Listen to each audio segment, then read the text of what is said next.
夫人，这是谁啊？真漂亮。这是我年轻时候的画像。夫人真是美，真是漂亮啊。哎，对了，既然你妹妹在宫中六上中任上议之职，想必手中一定有宫女们的名册了。这样，你把这个交给她，让她仔细的找一找，看看宫中有没有哪一位宫女能跟这画像中人长得较为相似的。是，夫人。世子，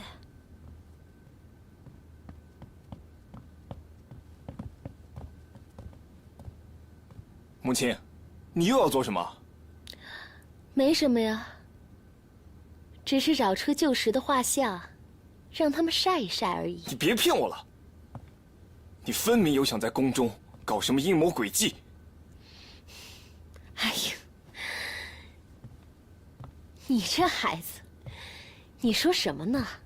我怎么听不明白呀？你以为那年周废帝暴死之事，阿史那时为什么没有招出你来？那是因为当晚在宫中负责宿卫的是我。如果不是我灭口即逝，母亲你早就……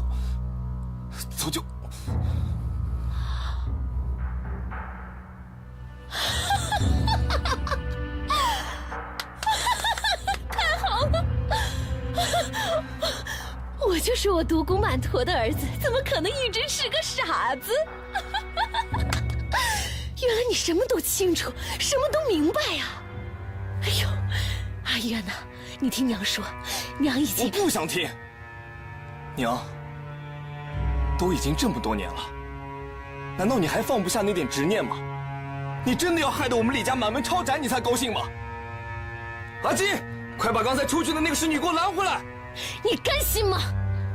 你的母亲与杨勇的母亲同是姐妹，你的父亲与杨勇的父亲昔日都是柱国的丞相，可现在呢，他凭什么是高高在上的太子，而你呢，只能做卑躬屈膝的臣下？我不相信你没有想过。无用的事情，我从来不去想。独孤天下的预言，我相信你听说过。30年前，大家都觉得它印在了我长姐身上。现在呢，人们又认为印在了皇后的身上。可谁知道30年之后，它不会印在我身上。母亲，我听不懂你在说什么。不懂，就交给母亲来做。可是你这些无关痛痒的折腾，根本不会起作用的。怎么会呢？那河沿上的石堤，就算再坚硬，只要有那小蚂蚁一点一点的啃，终会有决堤的那一天。我7岁的时候就认识杨坚了，我对他再熟悉不过了。今天，只要我稍稍那么一看，我就知道，他不会再满足于做一个清心寡欲的帝王子。是男人就会有欲望，忍得了一时，他忍不了一世。几十年对着同一个女人，他早就看腻味了。既然是这样的话，那就让我来帮他一把了。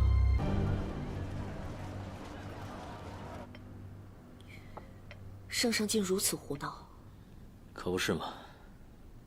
这先帝让我当着首辅，还真是天下第一份苦差事。圣上年少时被管得太紧，如今手握大权，难免有些收不住性子。那也不至于。身为天子，连父丧都不服完。哼！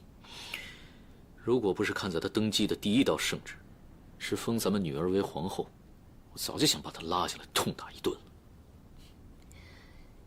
你如今可是大司马，可不能动不动就发脾气。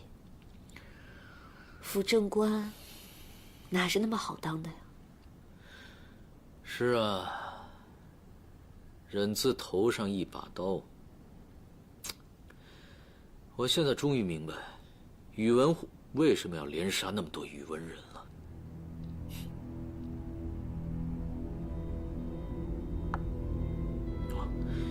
我只是先说一句，阿坚，有句话我一直想问你。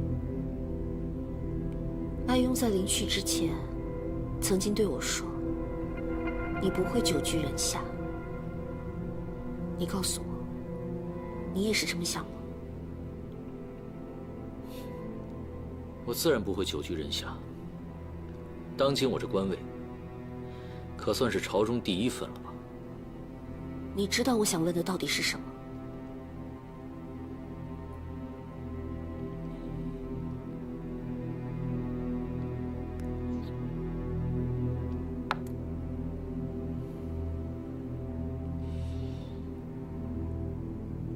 你还记得回京的路上，我们路过的那个小庙吗？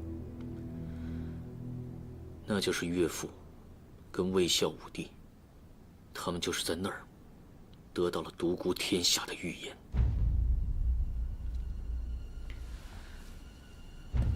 我无意间也在那里卜了一卦。伽罗，你知道我得到的卦语是什么吗？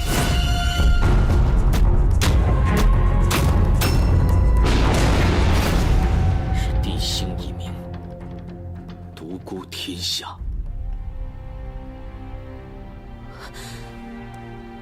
你不要信那个，根本就是有人在搞鬼，或者根本就是凑巧。天下有这么巧的事吗？就算是真的又如何？以前那个独孤预言是假的，就算这句是真的，那当初为了这句话死的人还少吗？你冷静点，看着我的眼睛。伽罗，如果得到这个预言的人是你，你会怎么想？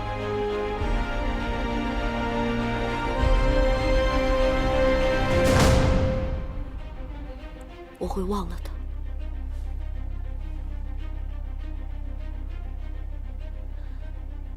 每个男人都有英雄志，帝王梦，我理解。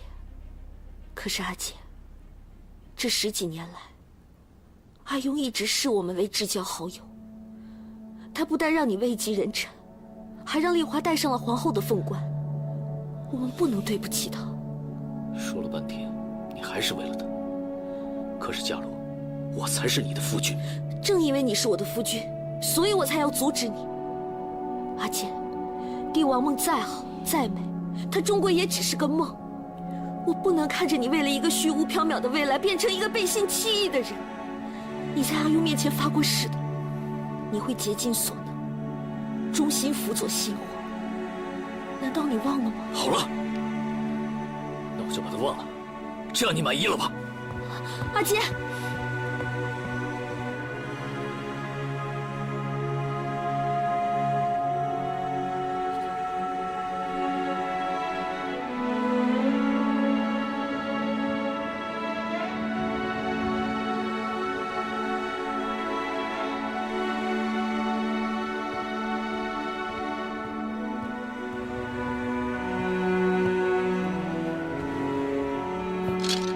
谁叫你进来的？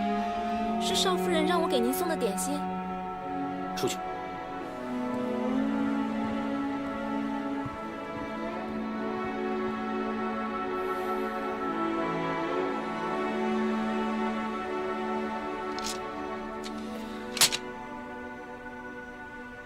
为什么晚膳的时候都没有看见他？是不是生病了？臭小子啊，敢在背后咒你老子啊！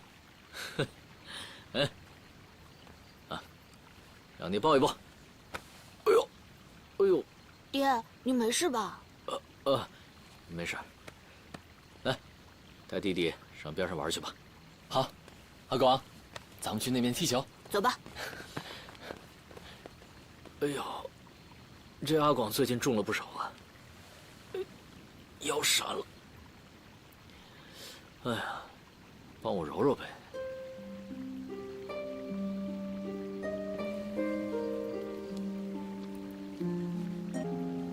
是你揉的舒服啊。怎么了？生气了？我刚才只不过一句气话，你也不至于罚我独守空房吧？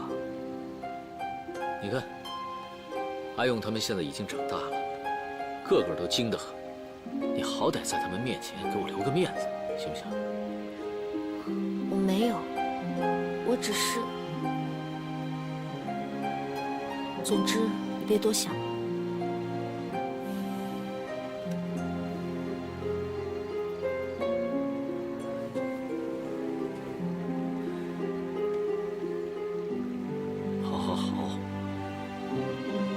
就是心里乱吗？我懂，反正都是我不对。宇文邕刚刚走，你心里肯定不好受。我不应该跟你说那些话，更不应该对你发脾气。阿坚，可你也不能全怪我呀。你看，你跟他认识的早，感情又那么好，甚至在他临走之前。只要求你一个人陪。如果换成是你，啊，你心里能好受吗？好了，我知道，可我就是忍不住的下赌气。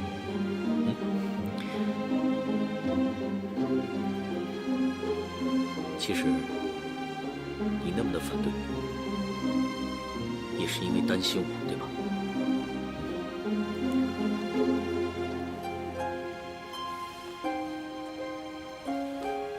《天龙八部》中的阿修罗长得极美，凡人只要看他一眼，往往就会被他吸引。可是他们是吃人的，阿姐，我真的不希望你跟我阿姐一样，为了一个独孤天下的预言酒。我知道，你说的对。梦境再好也都是假的。从今以后，我们就踏踏实实的过自己的小日子。等圣上真的懂事了，我们就告老还乡，周游列国，骑马巡游，顺便呢，再多生几个儿子女儿。你又瞎说。我哪儿瞎说了？算命的给我算过，说我命中有5男5女。再说咱们约好了，无一生之子，所以啊，你就得可了劲儿的给我生。啊，咱家儿子多，所以我们努把力，添个丫头。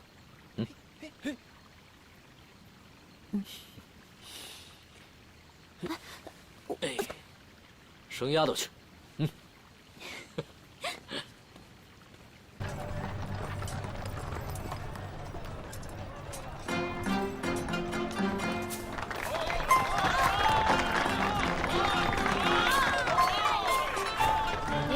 这里好热闹啊！这是京城吗？对呀，这就是娘从小生长的地方。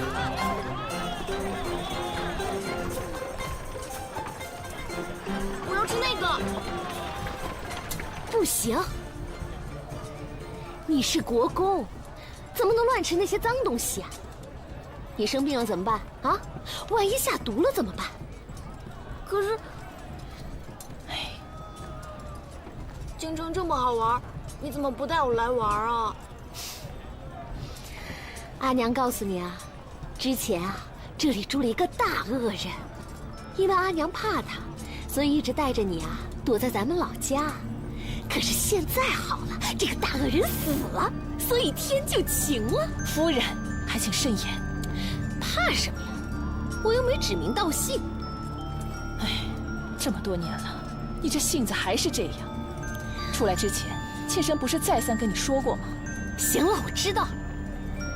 你无非就是想说，渊儿已经到了受官职的年纪了。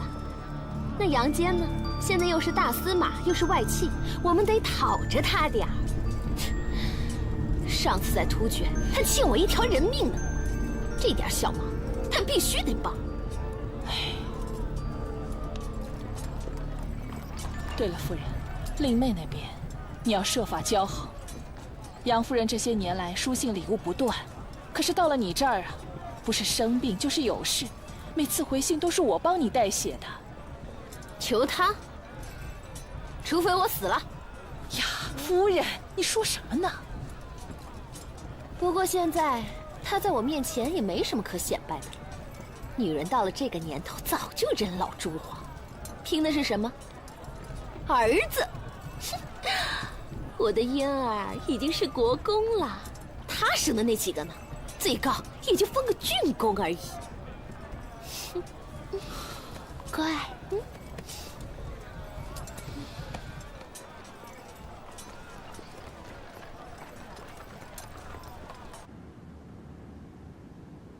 小侄杨勇给姨母请安。起来吧。母亲知道姨母今日携表弟进京，本欲亲自前来迎接，但姨母一再婉谢，母亲只好打发我来做前驱，帮忙打扫布置一下。多亏表少爷细心，要不然正堂有一根柱子，被白羽蛀空了大半，这万一塌下来砸到了人就不好了。真是个懂事的好孩子。秋瓷，赶紧去开箱子拿表里去。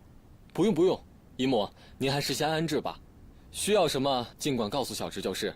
我如今领着左司尉和大将军之职，京中各地也还算说得上话。你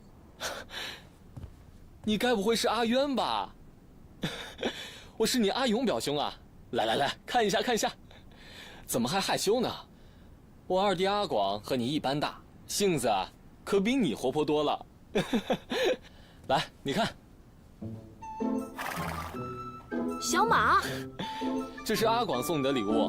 他打小就听母亲说你跟姨母的事情，一直盼着你们能早点进京来。可这小子就是太调皮了，前段时间跳到河里去捞鱼，一不小心扭伤了腿，所以今天就没跟来。怎么样，喜欢吗？我喜欢。喜欢就去拿吧。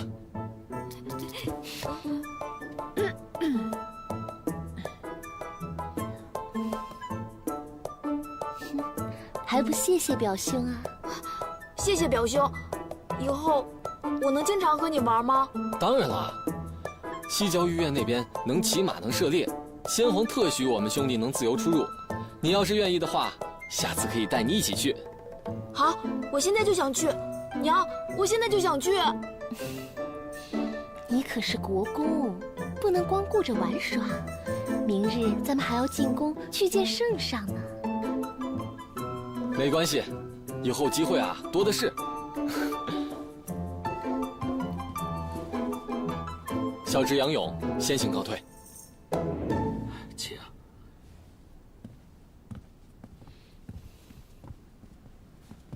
回来。你堂堂一个国公，怎么能玩物丧志呢？哎呀，把那个马牵出去卖了。哎，不能卖，不能卖，那是我的马，不能卖。渊儿，听话。那是表哥送我的马，你不能卖。我叫你给我顶嘴！你看人家都当大将军了，没事吧？你算是个什么？国公就知道玩，不思进取你。怎么样？国公，你有本事跑了就别再回来。夫人，就算您心里有气，也不能打自己儿子呀。我们才刚来京城多久啊？一匹马就能把他收买了，亲娘都不认了。我再不好好教训他，我看他能翻了天了他。不就当了宇文赟的岳母吗？啊，就敢抖起来了？这杨勇才多大呀？凭什么当了大将军，还自由出入御苑？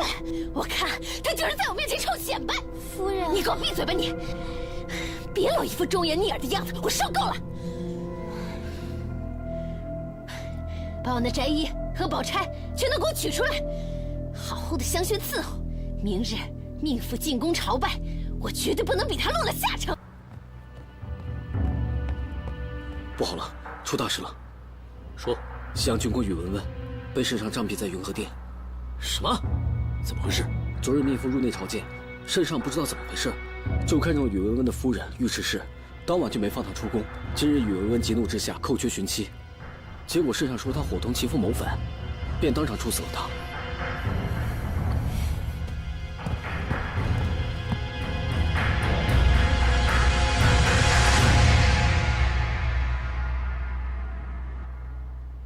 好，再来一杯。喝。杨大人，放肆！圣上，论宗室辈分，尉迟是算你堂嫂，你这么做，不怕乱了纲常吗？你有什么资格说寡人？唐国公的太夫人，之前好像也跟你不清不楚过吧？你想干什么？难道你想谋逆吗？圣上，我是来辅政，不是来受辱的。连你父皇在的时候都敬我3分，所以，我劝你，你最好谨言慎行。去你旨，厚葬宇文温父子，趁其暴病身亡，追其为国公。快去！杨坚，你敢！我是先帝遗命辅政的大臣，大司马上柱国，手掌20万大军，有何不敢？圣上，臣劝你以后最好消停点，天怨人怨的事情少做，不然你的2位叔父就是你的前车之鉴。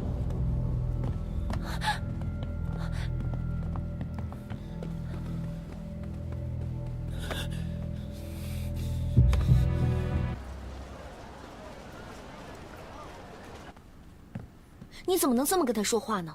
他毕竟是圣上。实在是忍不住了呗。行了，你骂我一顿就是了。这件事情，你确实做得有些不妥，但也没有什么大错。我干嘛要骂你啊？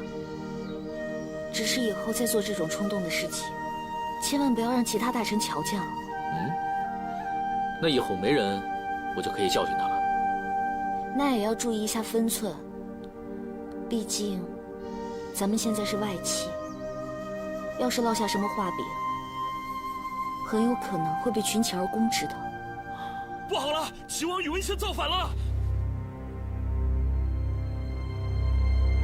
我要进特宫。哎，等等。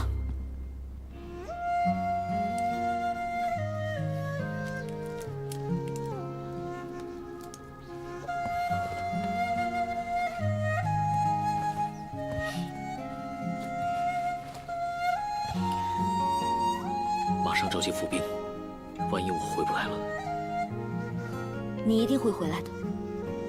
记着，今晚的赢家，无论是圣上还是宇文宪，你做事都要格外稳妥，千万不要让别人抓住半点错处。我会的。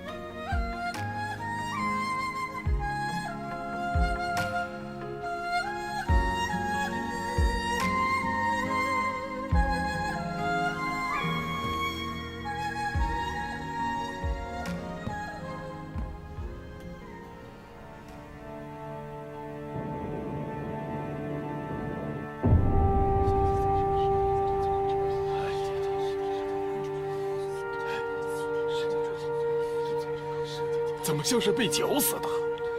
这才登基几天呢，就这么诛杀功臣？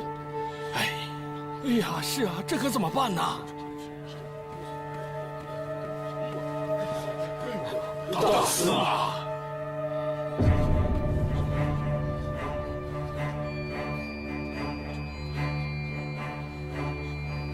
圣上到！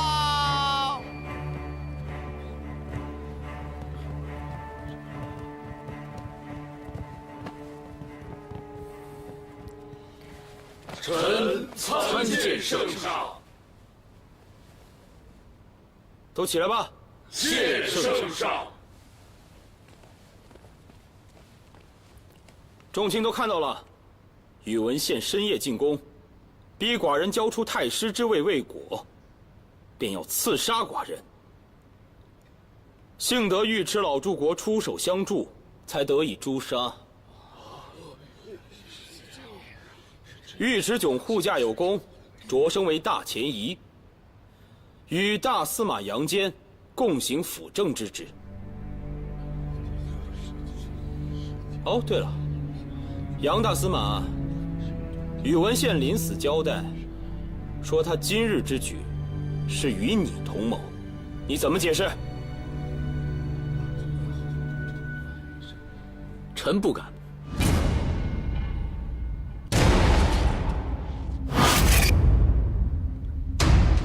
只是臣与宇文宪平素并无交好，是以这不过是叛贼在临终前攀咬而已。哼，你可真会撇清关系。不是臣刻意分辨，只是宇文宪造反，就是为了篡位而来。而臣女，乃是圣上的中宫皇后，若臣跟着他造反，有何好处？圣上乃是大事明君，想必自能明辨是非。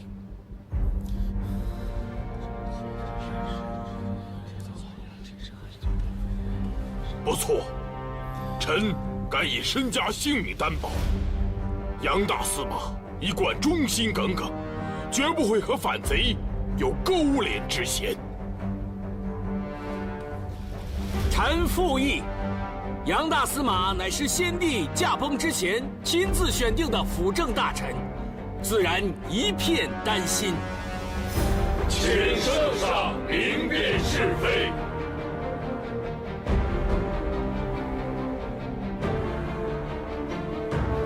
好了好了，你们都是忠臣，满意了吧？谢圣上明鉴。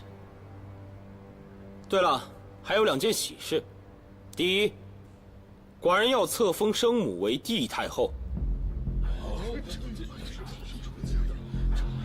第二，尉迟柱国之孙，一犯娴雅，深得寡人之心，寡人欲册为贵妃。不知杨大司马作何感想？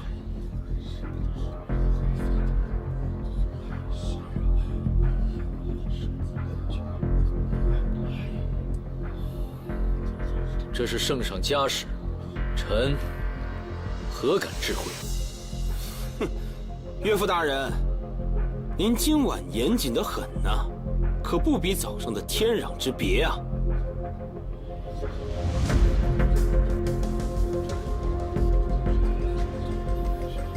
好了，都滚吧！臣等告退。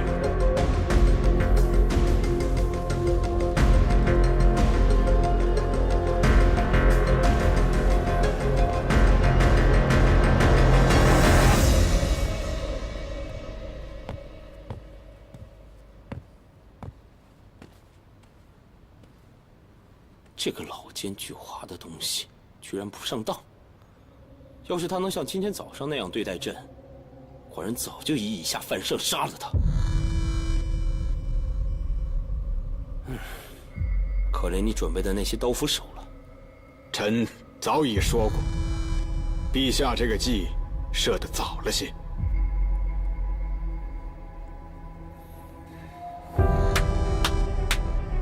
都出来吧！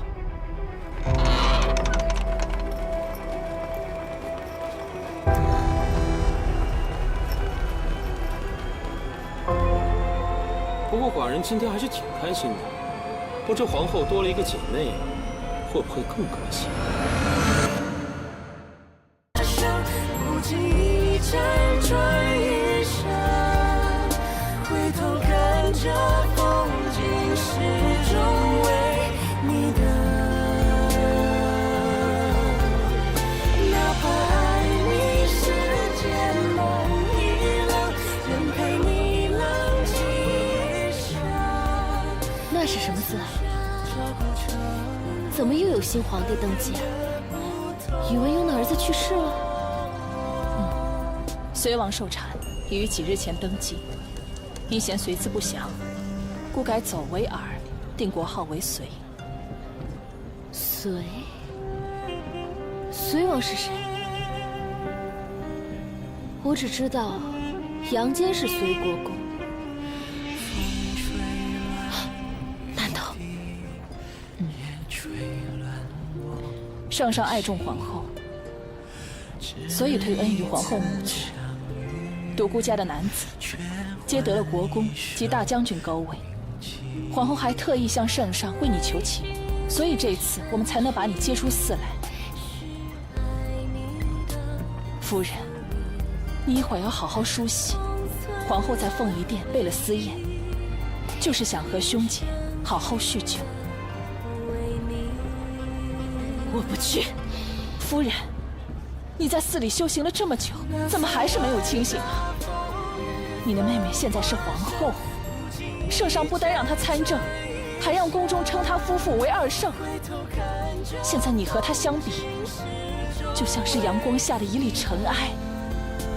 你要是再这样继续和她作对下去，那就是在自寻死路。夫人，你怎么样也要为你的儿子想想吧。皇后这次能放你出来，不过是念着姐妹血缘一场。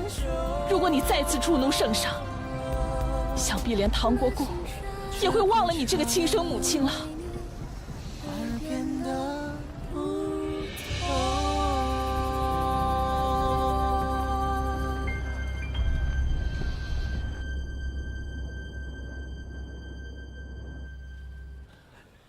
自父亲亡后时隔20年，我们兄弟姐妹才能重新聚首。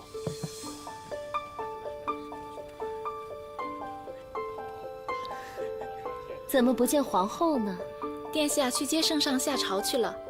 太夫人，您是知道的，圣上与殿下素来恩爱，每次上朝2个人都是一起去的。殿下一直要到紫夷殿后才肯离开，每次下朝也是早早就去接了。圣上驾到！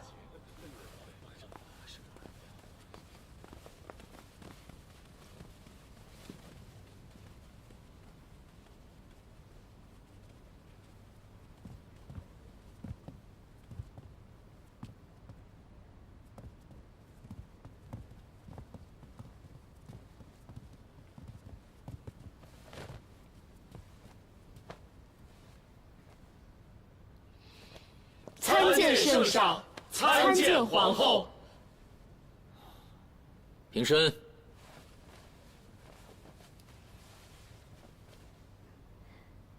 大哥，你们一会儿赶紧尝尝刚进贡上来的葡萄酒。二姐，好久不见。罪女曼陀，参见圣上，参见皇后。快快请起。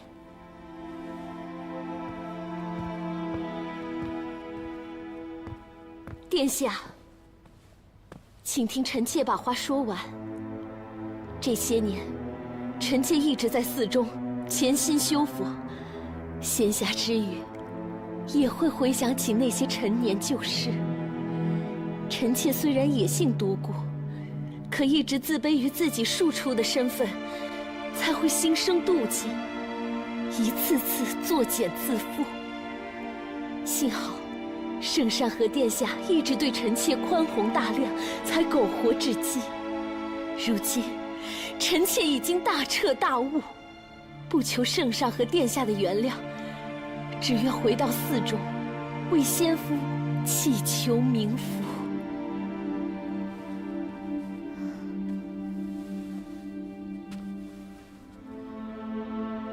二姐，既然过去的事情都已经过去了，就不要再提了。是啊，你要是修行，在国公府里面设一个小佛堂就是了，干嘛还要回寺里呢？那个地方那么清苦，待久了肯定对身子不好。可是我已经习惯了。大家都先下去坐吧。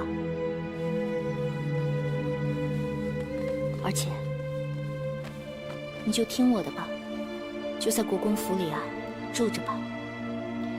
有一个人，你肯定很想见到他。唐国公到！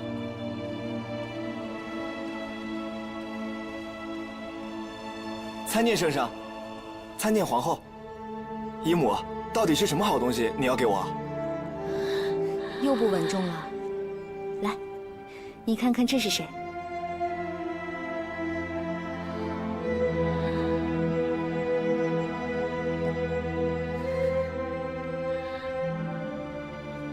娘，月儿，都长这么大了，让娘看看。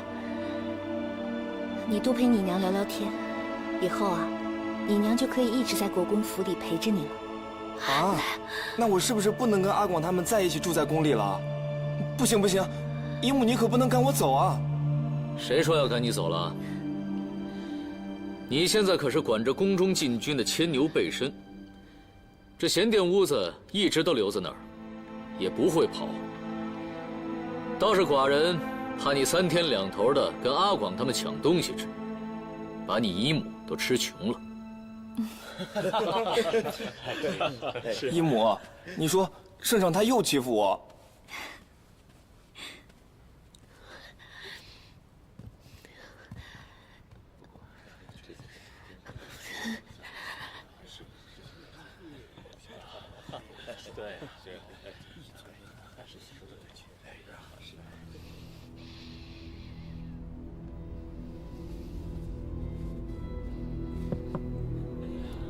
太夫人，请用膳。不用，我已经习惯吃素了。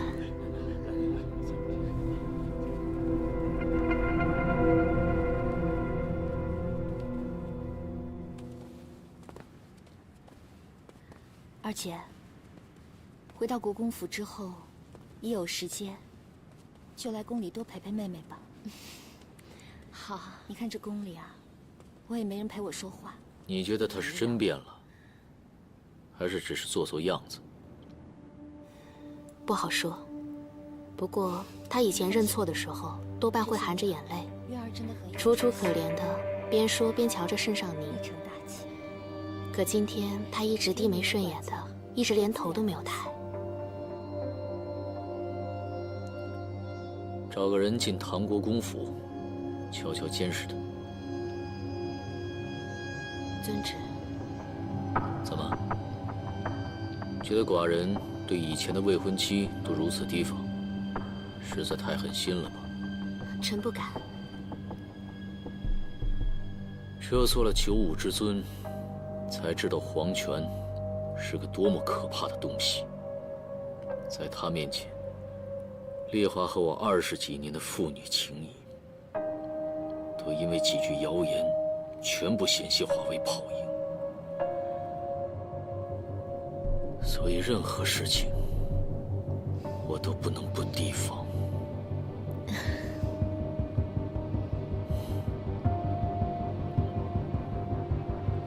我先走了。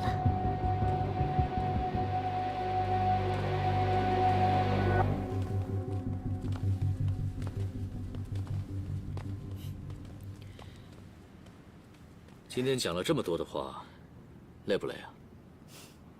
那就好。今天晚上好好休息，明天呢，要有一场硬仗要打。陈国又出兵犯境了。是今天上早朝的时候，有6位大臣连奏，叫寡人呢，广开6宫，以示才女淑媛。不知皇后意下如何？你敢？为夫当然不敢了。所以明天早朝，寡人就说自个儿年纪老迈，皇子众多，所以还要多谢众卿美意了。只是不知道大臣们听了这些话之后，会不会在背后里嘲笑寡人已经雄风不再了？所以伽罗，寡人受的委屈，你得帮我补回来。你真的心甘情愿？古来的帝王可没有虚设6宫的。谁叫我娶了一个小心眼的媳妇呢？早些年，你提着一把宝剑到酒楼，差点把我跟歌妓一起劈死的事儿，好多人肯定还记着。只是以后啊，不管是朝野之间，还是史书之上，恐怕只留下你生性嫉妒、擅宠爱姬的恶名，你受得了吗？史书是写给别人看的，可日子是咱们自己过的。在世人眼中，你不也是个杀人如麻、夺权篡位的当世曹操吗？看来我们两个还真是绝配啊！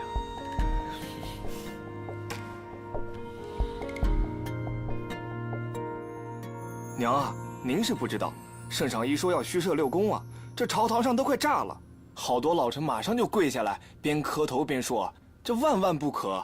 可圣上根本不听，还在那儿说，逼着寡人在那嫔妃干嘛？寡人的儿子已经够多了，你们就是嫉妒自家山妻不如皇后的贤德美貌。明明是姨母嫉妒，圣上反倒说是他们嫉妒。母亲，你说好笑不？你姨母跟圣上本来就是伉俪情深，那是再好不过的事情了。阿渊啊，用过膳了没有啊？为娘刚刚准备了。娘，我早就在宫中吃过了，今日姨母特高兴，特地给我们做了冷桃吃呢。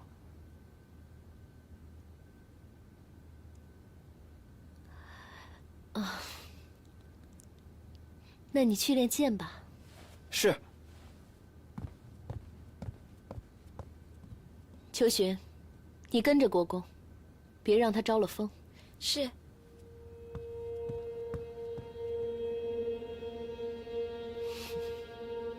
杨坚啊杨坚，你当真以为关了我2年，我就变成傻子了？我不知道他是奸细吗？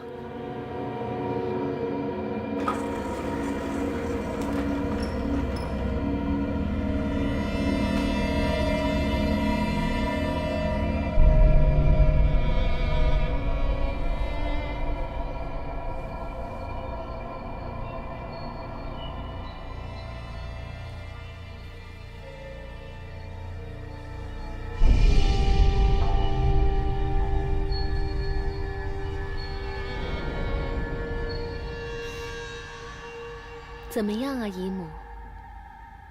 想通了吗？就算你把我杀了，我也不会告诉你皇宫的密道的。你也太不识时务了。现在想想，长姐当初肯把你赐给我，也是因为你在宫中不够聪明吧？你才是自寻死路，你知道吗？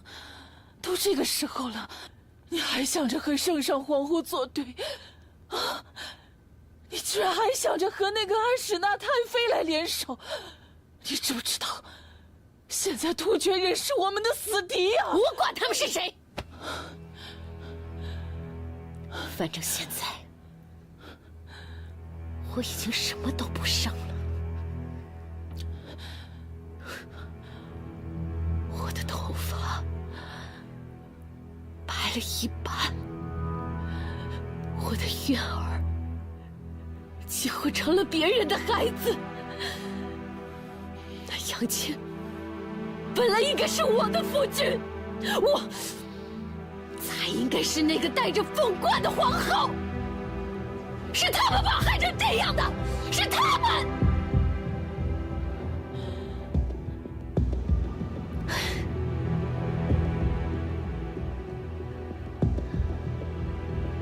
我知道，在你们眼中，我就是那个百戏班里不停作死的奸角儿。可是人生不是演戏，谁规定的？别人踹了我一脚，再扔个蜜桃，我就应该感恩戴德。我还不到40岁。凭什么我这一生就应该忍气吞声？凭什么？你疯了！你疯了！疯了！杨坚不是最怕别人议论他得位不正吗？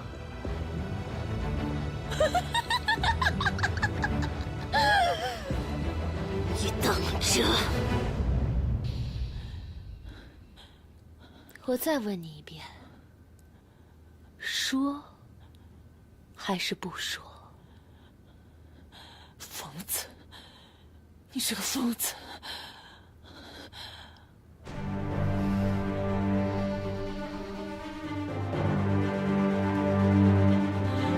你是个疯子！你是个疯女人！你说不说？疯子！你这个疯女人！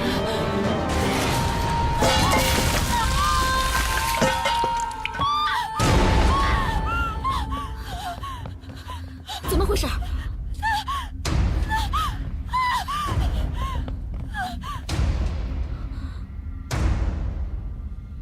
儿，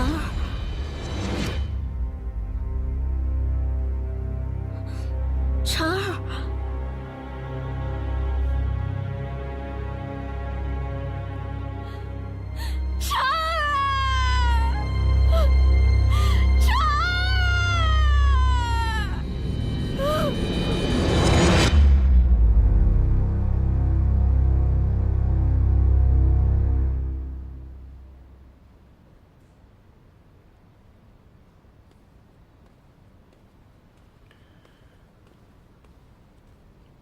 圣上，飞帝昨夜在洪圣宫暴亡了。什么？身中7刀，早上才被发现的。怎么搞的？寡人让你做左伯公，你是怎么管理宫中宿房的？臣有罪。不过以臣之见，这应该是乱党或者陈国人所为。不，好狠的一刀啊！世人皆知。寡人这个皇位是由这个便宜外孙禅位而得来的。如今废帝一死，朝野之上，头一个怀疑的便会是寡人。不但原先周朝的那些老臣们会对寡人痛心疾首，直面唾骂，投奔陈国司马萧南那帮人，也只怕会马上打起为主报仇的旗号发兵了。既然如此，不如斩草除根。司马萧南想要的不过是一个拥立之功，但是他们也得有拥立的主子才行。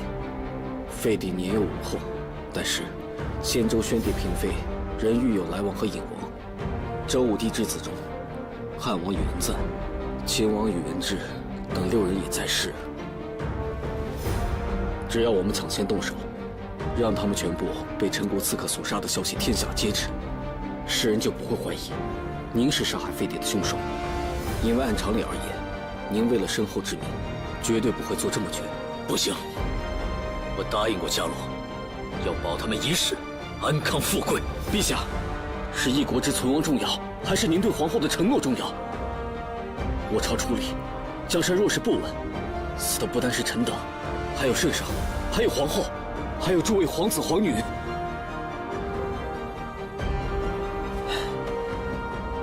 臣未能保得废帝平安，已然失职，所以臣自愿请命行此恶事。陛下对皇后有所诺，但臣对皇后却无诺。只要圣上不干涉微臣所为，就不算为是。请陛下三思。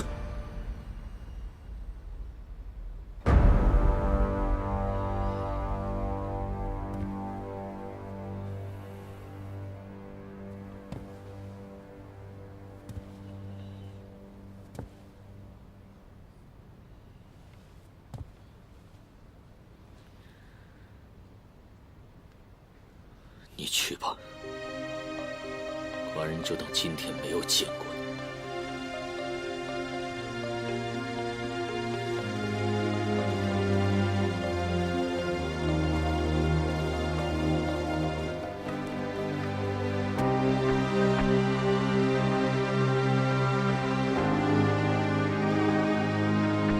是不是？到底是谁干的？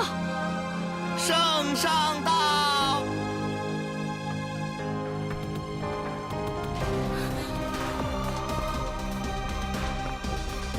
是不是你杀了婵儿？是不是？丽华，他们父子俩都退位了，我把天下都让给你，为什么你还是不肯放过他们？丽华，你冷静一点，你父皇怎么可能会做那种事情呢？那你说，除了父皇，还有谁会杀他？他只是一个孩子，一个连10岁都不到的孩子。李华，这件事，你父皇真的没有做过。圣上，皇后，出什么事了？接到宫外急报，汉王宇文赞和秦王宇文志突遇刺客，曹王宇文允意外坠马而亡，悼王宇文冲突发心疾，蔡王宇文兑和金王宇文元也自尽了。6人同时出事，不可能这么巧。刺客抓住了没有？没有，郑荣他们只来得及抓住了1个，可是也马上服毒自尽了。人呢？都还活着吗？圣上，不好了！有人在太液池里发现了来王和影王。你现在总该信我了吧？如果我真的要杀废帝，我不会蠢到在同一天让宇文氏皇族灭族。其实，郑荣他们检查过刺客的衣物，是陈国那边的捐部所致。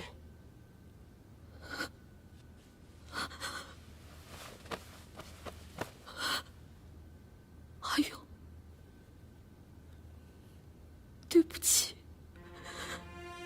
我食言了，对不起，对不起。对不起，对不起。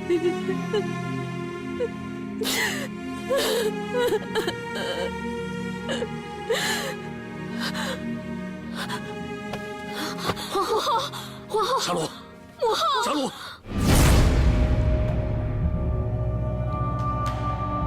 江王，你答应过我什么？为什么我所有的子孙都死了？为什么？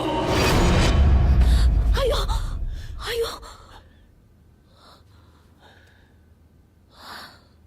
没事，太医已经看过了，只是一时受惊，血不归经。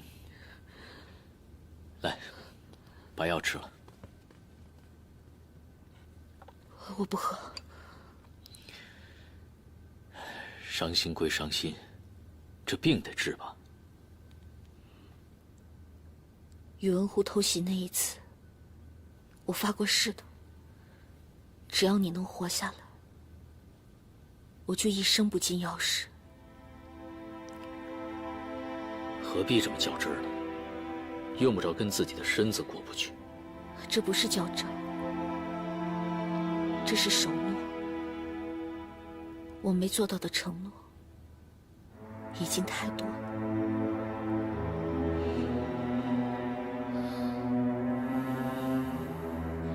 放心吧，我自己的身子我自己清楚，血吐出来就没事了。废帝和其他的事情现在都怎么样了？都已经安排好了。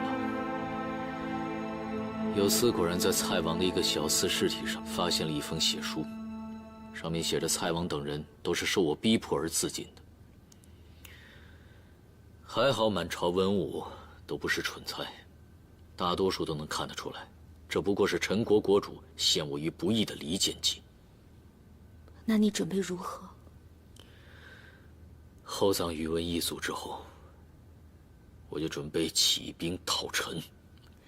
另外，突厥那边好像开始不安分了，可能未来几年，我们又得过上苦日子了。你尽管去就是了，留下阿勇监国就好。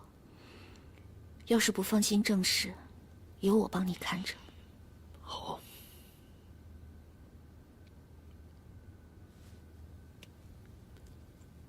对不起，如果我多派一点人保护他们。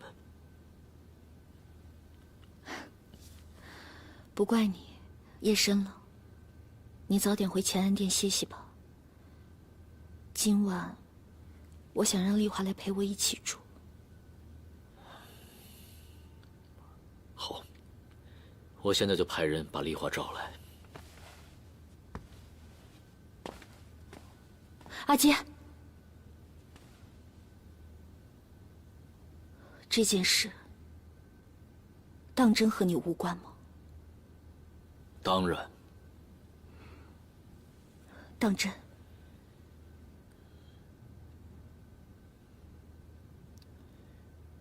吾以天子之名发誓，宇文渊父子兄弟之死，皆非我杨坚所为。若有虚言，我大隋国运当止于50年。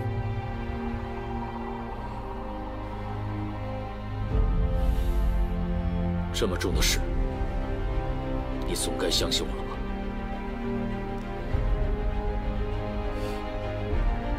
我当然信。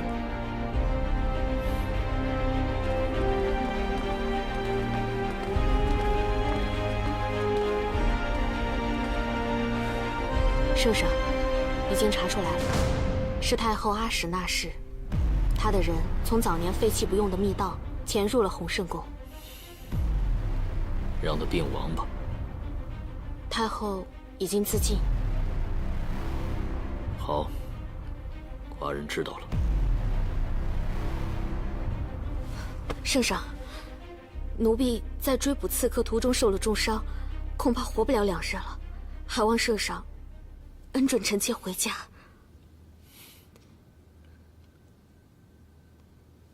重伤？郑容已经告诉你了吧？皇后一向视奴婢如姐妹，奴婢却帮您骗了她，奴婢无颜再见皇后，而且郑容她也……好吧，你们都走吧，寡人会厚葬你们的。谢陛下。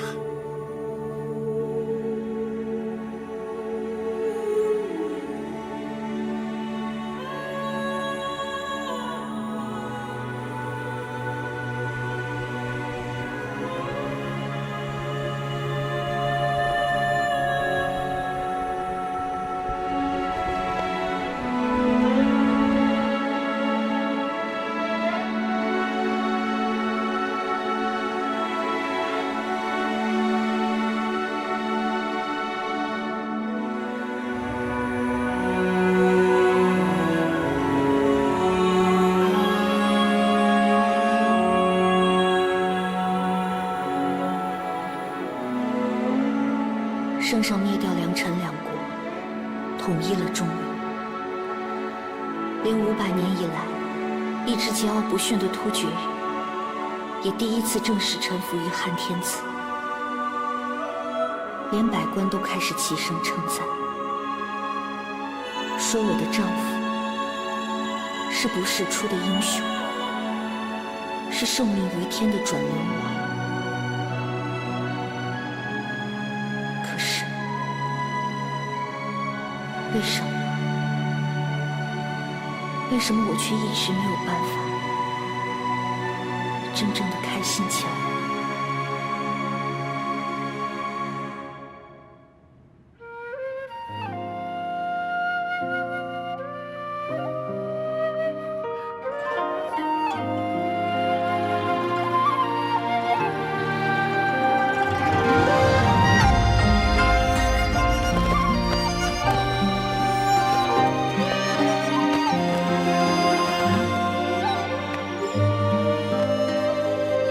圣上万岁万万岁！风吹云动天下雨烟一年。迎身。谢圣上。雨水轻松。是今日起，天下终于一统，世间再无征战。岳父生前一直希望有人能结束这场乱世，现在寡人终于做到了，这就叫独孤天下，天下无敌。此后的20年间，我从来没有告诉他，其实那天我听到了他与东渠的谈话，我也从来没有问过他，那个在我心底问过千百遍的问题，峥嵘所为，是否是受他指使？我不能问，因为他早就不仅仅是我的夫君，而是一位帝王。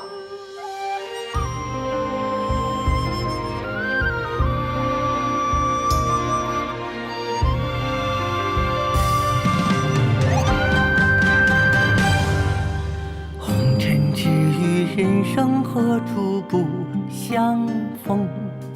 我叹流连万种，天高地厚，一去有终，与你相拥，不会情途中。岁月提笔惊鸿，几许天下为公，书写恩怨，爱恨笑容。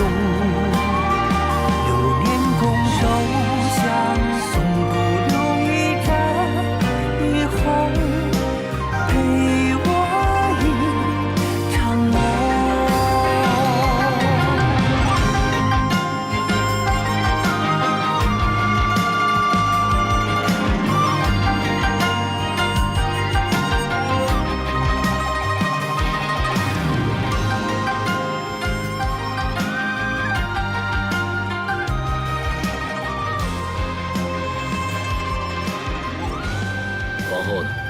回圣上，皇后身体欠安，已经安歇了。提笔惊鸿，几许天下为公，书写恩怨，爱恨笑容。流年拱手相送，不留一盏霓虹，陪我一场梦。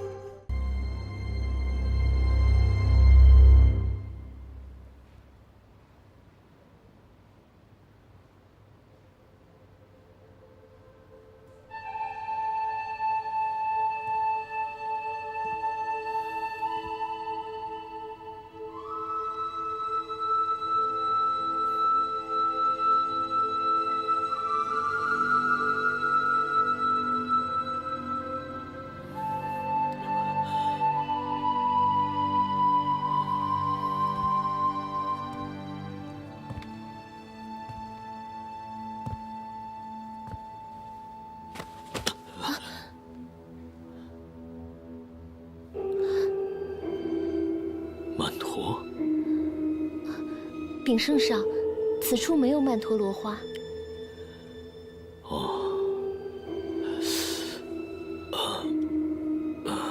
寡人头有点晕，扶我坐一下。圣上，殿后有敬事，圣上可以稍作休息。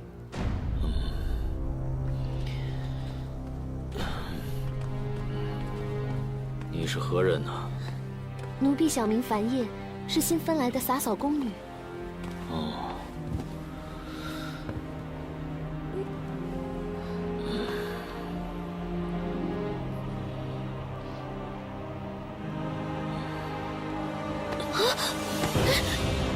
圣上，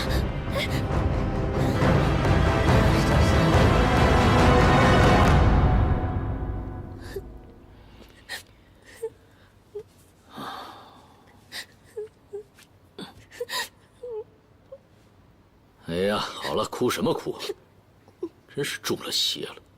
我怎么突然就……哎，奴婢怎能不哭？宫中的人都知道，圣上惧怕皇后，多年来一直虚设留宫。若是今天的事被皇后知道了……行了，寡人是当今的圣上，偶尔宠幸个妃子有何不可？寡人就赐你个才子之位，以后你就住在东都洛阳宫中去吧。谢圣上。待会儿上宫会安排此事，今天的事情不许跟任何人说。是。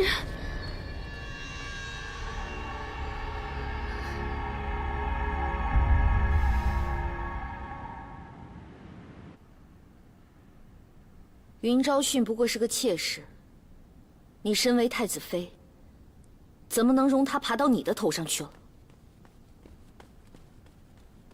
皇后，上宫萧氏求见殿下。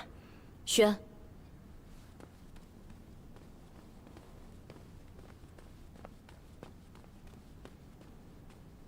殿下。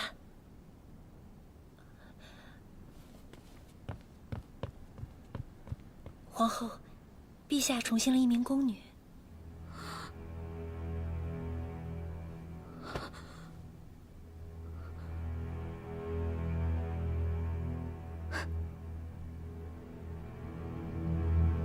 终于，也到了这一天。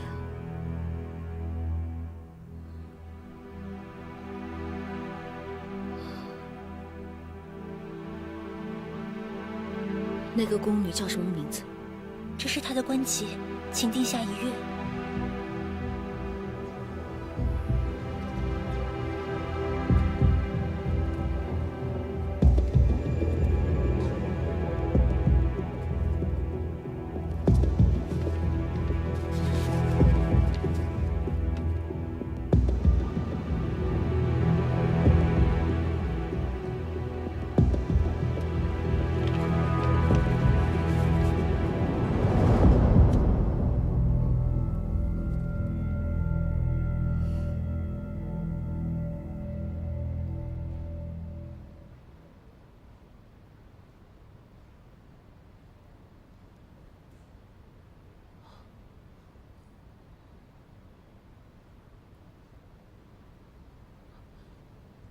圣上，该退朝了。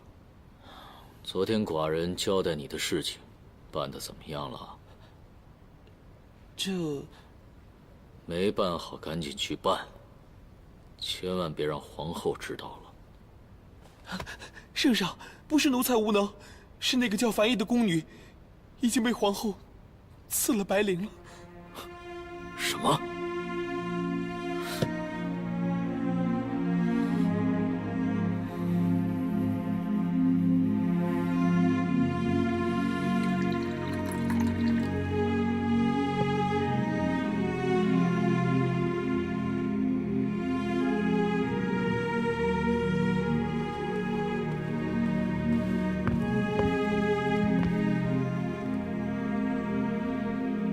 皇后，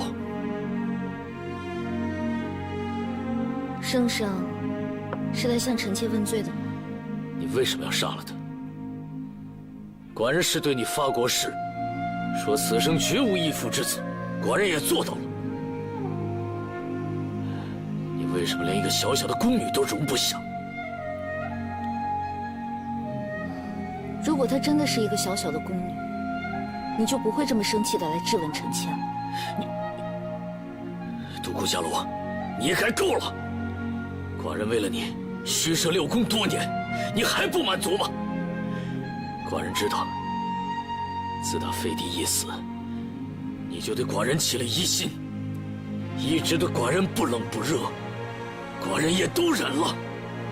所以，臣妾还该谢主隆恩了。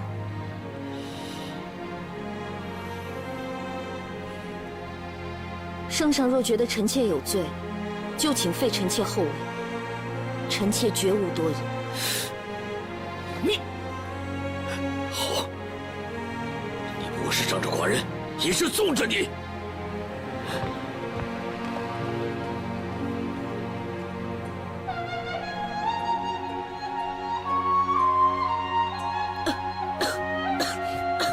殿下。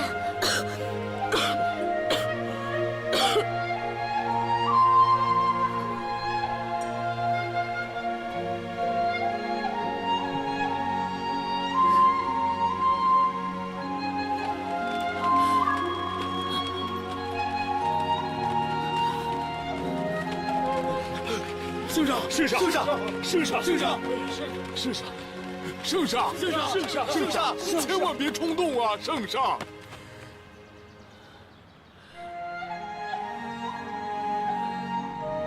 可怜寡人贵为天子，却不得自由。圣上万万不可！你怎能因一女子而倾天下呀？寡人把什么都给了他，可为什么连这点东西，他都不能留给寡人？在他眼里，还有没有把寡人当成天子，当成夫君？圣上，您何许不知？您宠幸的那位宫人，虽名樊烨，却复姓尉迟。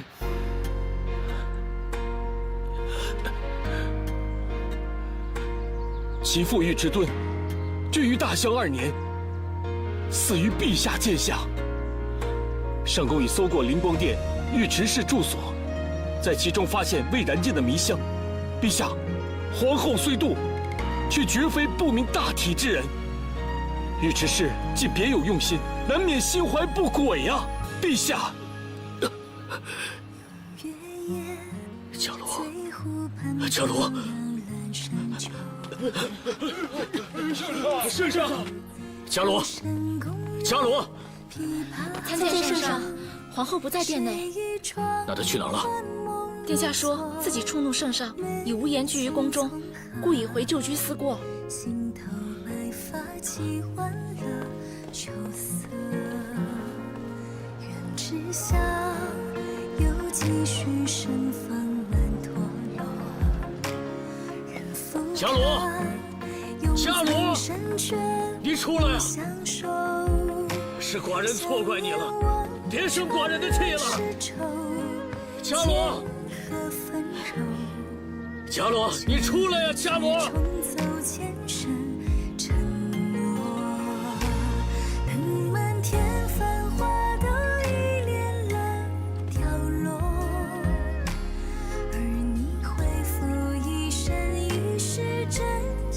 父皇，您还是先回去吧。母后现在应该不会想见您。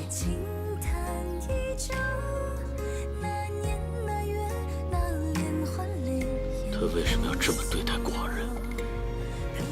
那就请问父皇，什么时候您对母亲的自称从我变成了寡人了？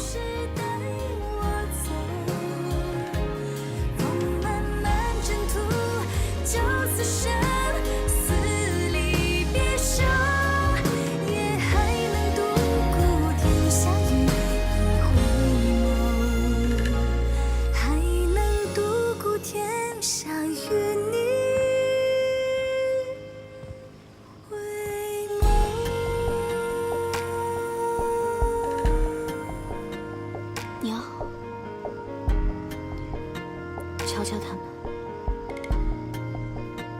一生也短，一生也无忧无虑。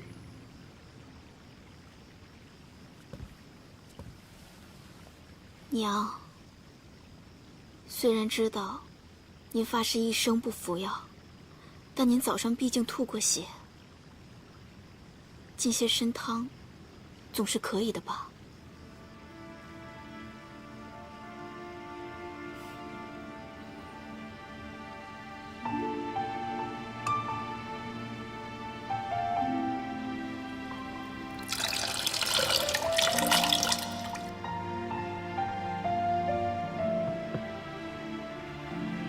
还在生父皇的气？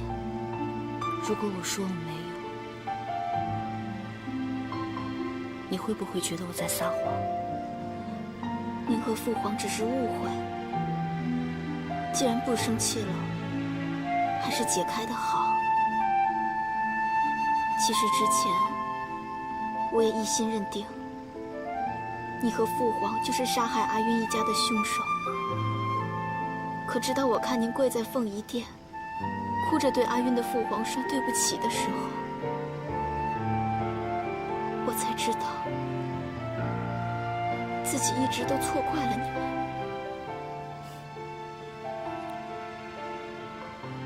不是生不生气的问题，我只是有些累了，一时不想跟他说话而已。现在我总算明白阿庸当时说过的话了。权力和欲望，果然是两头最可怕的怪兽。但凡接近他们的人，都会被咬得面目全非。阿娘，我一直都没有问你，在你的心里，你到底是爱阿晕的父皇多一些，还是我的父皇多一些？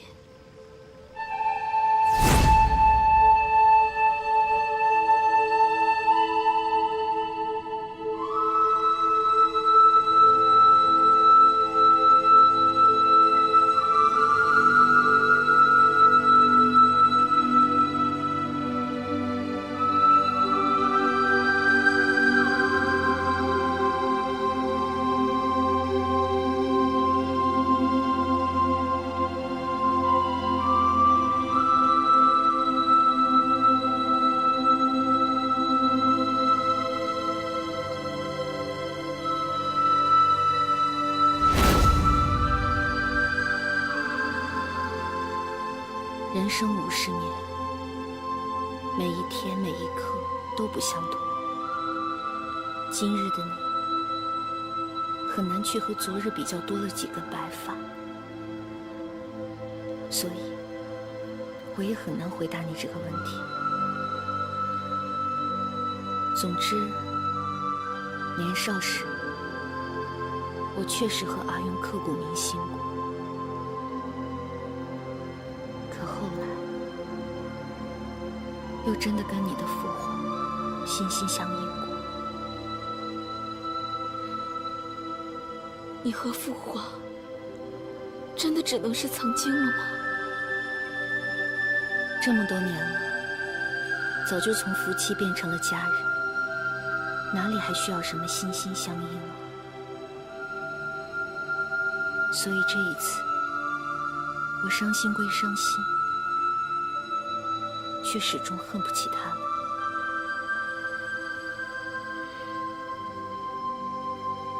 我和阿晕也是如此。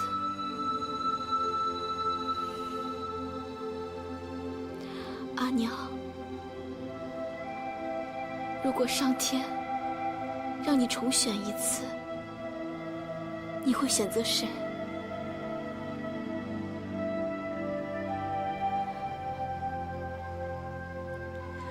或许我谁都不选。我告诉你一个小秘密，这么多年来，我一直都在有意无意地模仿阿姐。可惜啊，天资有限，我永远也学不像。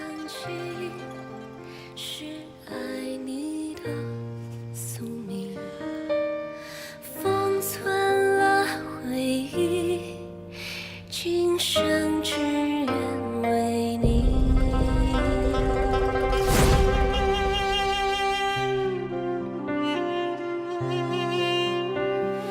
有我的心。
只一次相遇，却换一生铭记。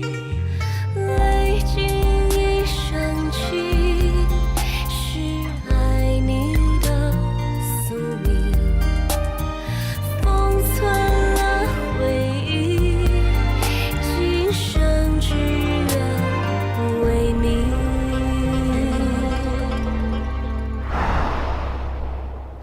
那塞外的风雨繁华声，不经意拆穿一生。我杨坚对天发誓，除独孤伽罗，此生绝不纳第二人。无妻妾，无别室，无一生之子。若为此事，必向我晚景妻子，死于亲子之手。那就请问父皇，什么时候您对母亲的自称从我变成了寡人呢？这古城而变得不同。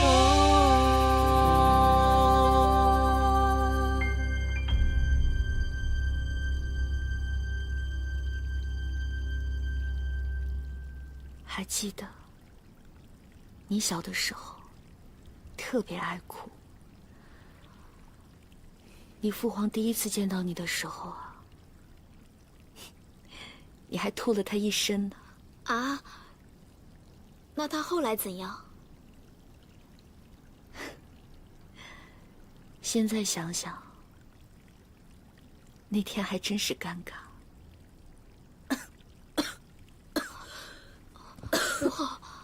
母后，你没事吧？要不要休息一下？我没事儿，只是有一些心慌。天高九玄，地厚八荒。母后，是父皇。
你真的不生我的气了？其实，你早就知道了，对不对？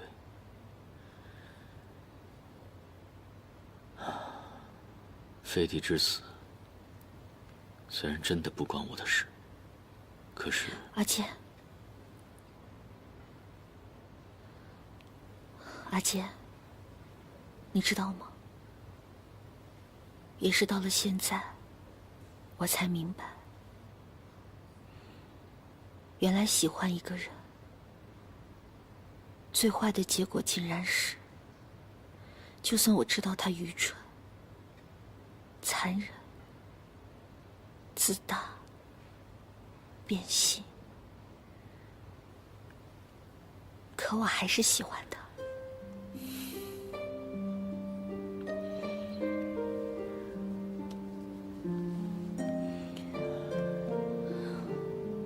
以后，我绝对不会再伤你的心了。我已经都想好了，反正阿勇现在已经可以独当一面了。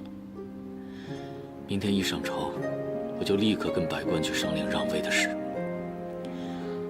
等我们做了太上皇和太上皇后，就真的一身轻松了。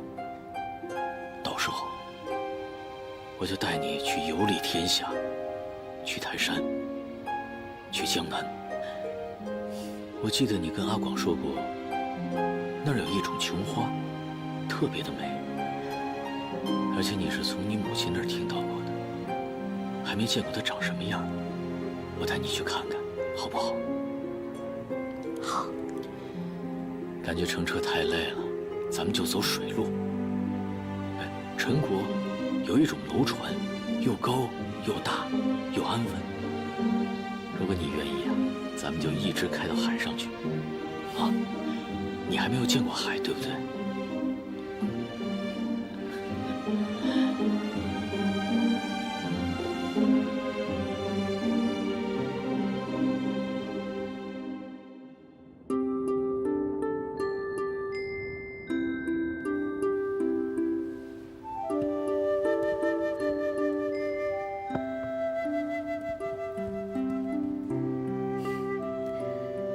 这个有点太重了，压得我有些喘不过气来。那奴婢去给您换翡翠的，轻巧些。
父皇，你小心点。阿广，你知道什么叫独孤天下吗？回父皇，儿臣不知。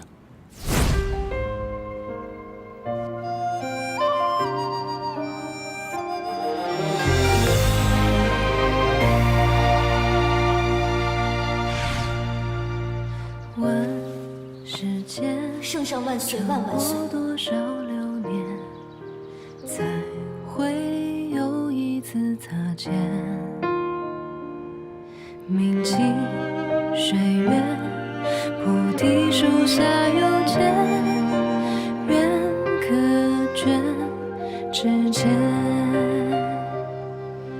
聊岁月，热忱爱动情面，可会熬不过时间。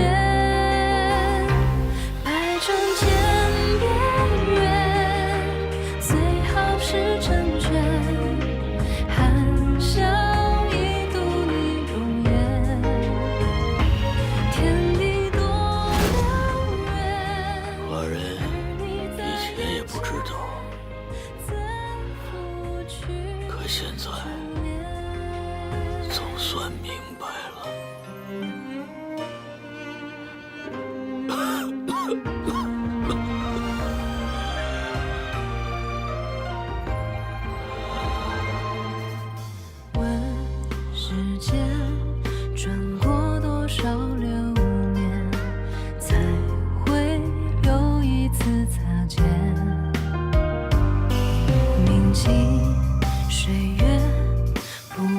树下有